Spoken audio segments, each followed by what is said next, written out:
January 11, 1973. It was the kind of winter morning in Virginia that numbed your fingers through cotton gloves. The streets of Newport News buzzed quietly with school buses and bundled children, but in Paul Martin Andrews' home, it was just another day. Paul, 13, was a quiet boy.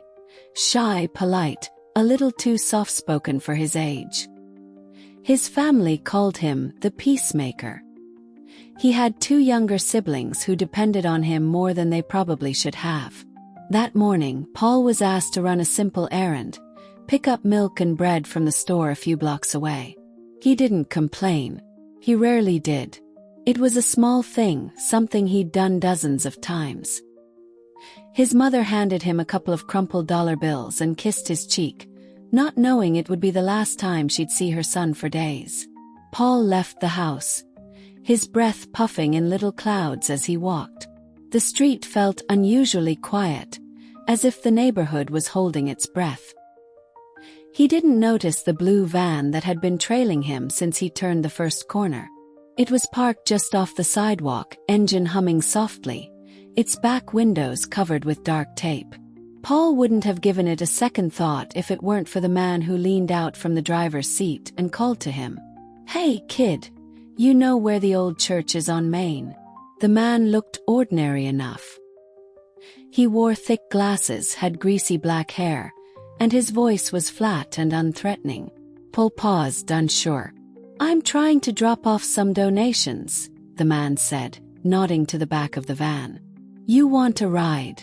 It's freezing out." Paul hesitated. It was only a few blocks, and something in his chest twisted in warning. But at 13, Paul still believed in the basic goodness of people. He took a step toward the van. That decision would cost him more than just his freedom. Inside the van, it took seconds. The man, later identified as 28-year-old Richard Osley, slammed the door shut, and before Paul could even react, Osley struck him across the face. Paul was thrown to the floor of the van, dazed, gasping. Zip ties wrapped around his wrists. A black hood came down over his head. The world turned dark and silent. What followed were long, winding miles on rural backroads, and the growing terror inside a boy who didn't yet understand what was happening, but knew instinctively that something terrible was about to unfold. Osley drove for hours. By the time the van stopped, it was well past sundown. Paul was dragged, half-conscious, sore and crying, into a small, cold shed behind a remote farmhouse. Smelled like sawdust and mildew. And fear. Osley said very little. When he did, it was with a kind of hollow detachment. He told Paul that no one was looking for him, that no one cared, that if he tried to run, he would kill him and bury his body so deep, not even the worms would find you. Then he opened a trapdoor in the floor. Below it was a crude wooden box, 4 feet long, 2 feet wide, 2 feet high, lined with foam and blankets, with a hole for air. Paul stared at it, not understanding. "You're gonna stay in there," Osley said, "until I say you can come out." The box creaked as the lid closed. Paul was lowered inside like something disposable. The wood pressed against his shoulders and knees, and he could barely shift without hitting a corner. When the latch clicked shut above him, silence swallowed the world. It was so tight he could hardly breathe. Every inhale felt like a betrayal of his own body.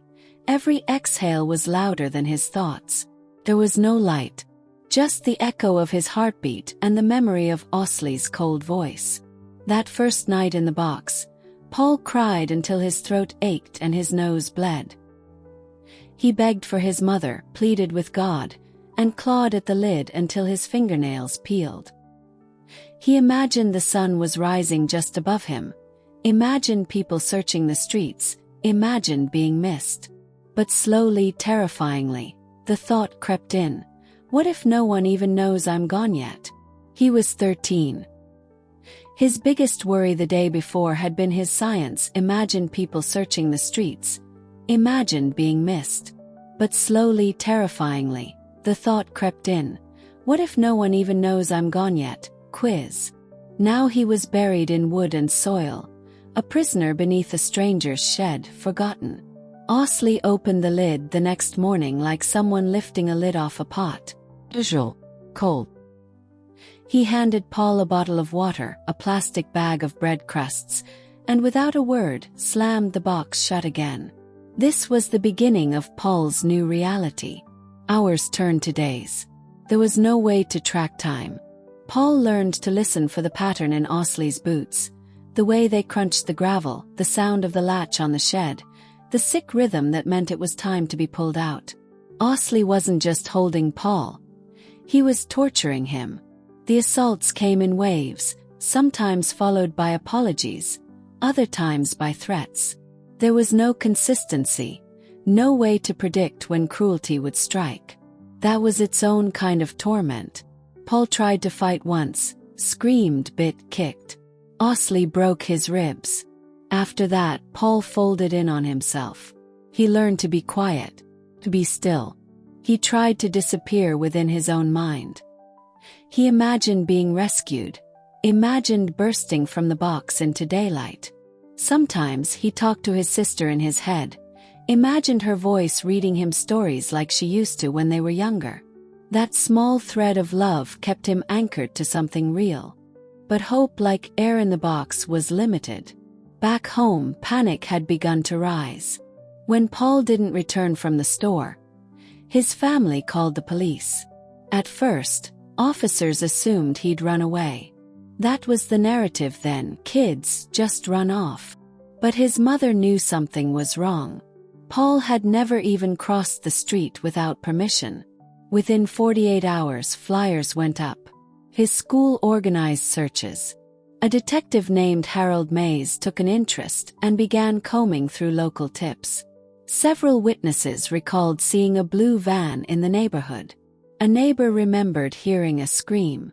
But with no solid leads and no sightings, the trail went cold. And Paul remained underground. It was day 9, though Paul had no way of knowing when something shifted. That morning, Osley seemed different. Agitated. Pacing. He pulled Paul from the box and stared at him for a long time, as if trying to make a decision. "You're a lucky one," he muttered. That was the last thing Paul remembered before he felt the prick of a needle in his arm. Darkness swept in fast. When he woke, he was lying in tall grass beside a back road. His clothes torn, lips cracked, his body screaming with pain. No sign of Osley. No sign of the van. He tried to scream, but his voice was a hoarse whisper. He crawled, literally crawled, toward the highway, where a passing truck driver saw him and slammed on the brakes. Paul was found barely alive by a truck driver. His body bruised, starving, and barely able to whisper. "He buried me." At the hospital, doctors were stunned he had survived. Investigators tried to trace his captor, but Paul only remembered the blue van, the smell of cigarettes, and the locked box in the shed. The man had vanished without a trace. Paul grew up in silence. The trauma haunted him. He avoided vans, sheds, even close relationships. For 30 years, he never spoke of what happened. Until 2003, when a news article stunned him. Richard Osley, arrested for abusing another boy, now wanted early release. Paul knew it was him. He stepped forward publicly, telling the world about the box, the shed, the blue van, and the monster who'd stolen his childhood. His testimony helped prosecutors reopen the case. And this time, Osley couldn't run. From a box buried in the woods to a courtroom packed with silence, Paul Martin Andrews proved that even the most broken stories can find light.